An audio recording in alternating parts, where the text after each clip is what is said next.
Hey everybody, it's Rock the Jake, and welcome to another episode of Sweet Tea in a Movie. This time we're talking about Cloudy with a Chance of Meatballs 2.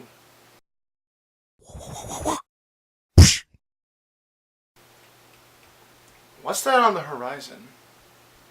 Oh no, I heard about this on the forecast. Whole plates of spaghetti! Sweet Tea saved me! Ah! I'm okay. So when I first heard about the first Cloudy with a Chance of Meatballs, I thought it looked silly and stupid and I didn't really give much thought to it. Then I saw it on TV one night and I was like, oh, this is actually really good and funny. And creative. So when I heard about a sequel to it, I was like, sign me up, I'm on board. And then I saw it, and then I was happy. Let's talk about it. First off, let's talk about the voice acting. Now, the voice acting in the movie is pretty dang good. All the previous voice actors reprised their roles with a few new additions, and they all just are so into their characters, and I love it. I think one of my favorite performances of the movie is Terry Crews, because his character is just so funny and just so sporadic and great, and I love it. Just like his roles in the Old Spice commercials. So yeah, not much else to say except really good voice acting all around, and I approve. Second is the story.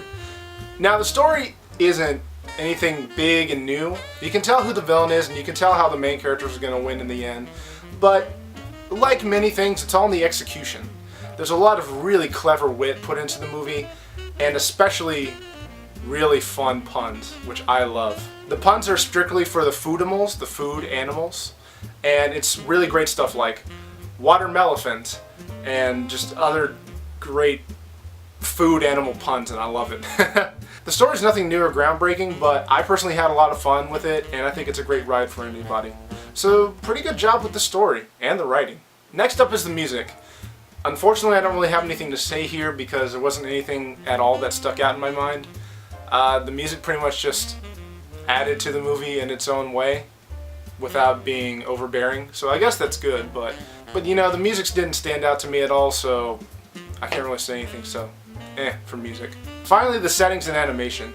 Now, the locations set in this movie are really cool. San Fran Jose, that's what it's called, instead of San Francisco, and I love it. San Fran Jose looks pretty cool. It looks just like Francisco. And Lifecore, the company that gets everybody off the island, it looks really cool and futuristic and digital, and I like that. And, you know, it's supposed to look cool because both the main villain and Lifecore are parodies of Steve Jobs and Apple. And not in a bad way, in a funny way. Actual parodies that are not mean. And, of course, the food island looks gorgeous. It just, so many great visual, vibrant colors and such great design. It all looks so good, and it just, even the locales are like witty and clever. Like the main characters get sucked in a whirlpool of coconut milk. That's so great.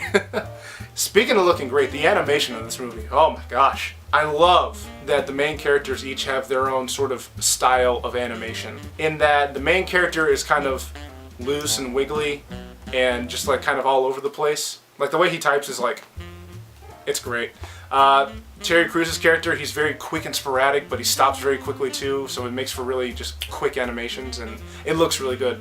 And I think my favorite bit of animation was for the main villain, who's like, he finds a way to stay still, but also be like almost like a freestyler in a way. It's just really entertaining to watch, and it's just so great. The animation is stellar. It is so good, and oh my gosh, I can't praise it enough. It just looks so good, and they put so much work into it, and great job on the animation and the settings. Great job.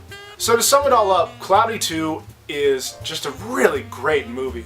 It is a kids movie, and it may be a little bit pandering, but not nearly as much as some other ones that have come out in recent years. It's really fun to watch, especially the animation. The voice acting is good, and the story, though very simple, is still fun in its execution. And you know what? With all the serious dramas that have been coming out, we need a really happy, joyous animation to come out. And thankfully, Cloudy with a Chance of Meatballs 2 fills that role. So I can definitely say that I can easily give this movie a 9 out of 10. This movie is fantastic. It's, like I've said, great animation, great voice acting, fun story, though basic. It's just a great movie to watch to just get you in a joyful and happy spirit. And that's something we need, especially, like I said, with all the serious dramas that have been out. So that's it. I'm done. Peace out.